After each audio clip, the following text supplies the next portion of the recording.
Kannur Alakode car വർക്ക്ഷോപ്പിൽ തീപിടുത്തം 4 വാഹനങ്ങൾ കത്തിനശിച്ചു. പരിക്കേറ്റ വർക്ക്ഷോപ്പ് ഉടമയെ ആശുപത്രിയിൽ പ്രവേശിപ്പിച്ചു. സജോ ദേവസ്യ വിവരങ്ങളുമായി കണ്ണൂരിൽ നിന്ന് ചേരുന്നുണ്ട്. സജോ, എപ്പോഴാണ് ഈ സംഭവം? എന്താണ് സംഭവിച്ചത്? വിവരങ്ങൾ എന്താണ് സജോ? റിജിത്ത്, ഇന്ന് രാവിലെ 9:30 കണ്ണൂർ ആലക്കോട് തേർത്തല്ലിയിൽ കാർ വർക്ക്ഷോപ്പിൽ തീപിടുത്തമുണ്ടായത്. വർക്ക്ഷോപ്പ് ഏതാണ്ട് ഭാഗികമായി തന്നെ കത്തി നശിച്ചു. നിസ്സാരമായ പൊള്ളലേറ്റ വർക്ക്ഷോപ്പ് ഉടമയും ആശുപത്രിയിൽ പ്രവേശിപ്പിക്കുകയും ചെയ്തു. ഈ വാഹനത്തിന്റെ അറ്റകുറ്റപ്പണികൾ, വിവിധ വാഹനങ്ങളുടെ അറ്റകുറ്റപ്പണികൾ ഈ വർക്ക്ഷോപ്പിനകത്ത് പുരോഗമിക്കുകയായിരുന്നു. അതിനിടെ അപ്രതീക്ഷിതമായി തീ പടരുകയായിരുന്നു.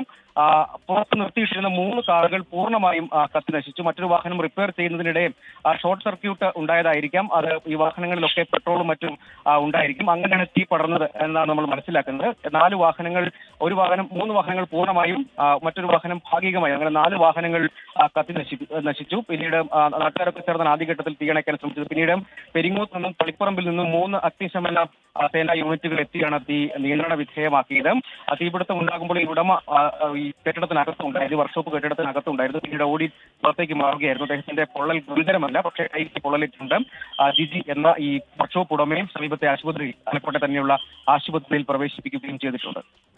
സജോ ദേവസ്യ വിവരങ്ങൾ നൽകുകയായിരുന്നു. കണ്ണൂർ ആലക്കോടെ കാർ വർക്ക്ഷോപ്പിലാണ് തീപിടുത്തമുണ്ടായത്. 4 വാഹനങ്ങൾ കത്തി നശിച്ചിട്ടുണ്ട്.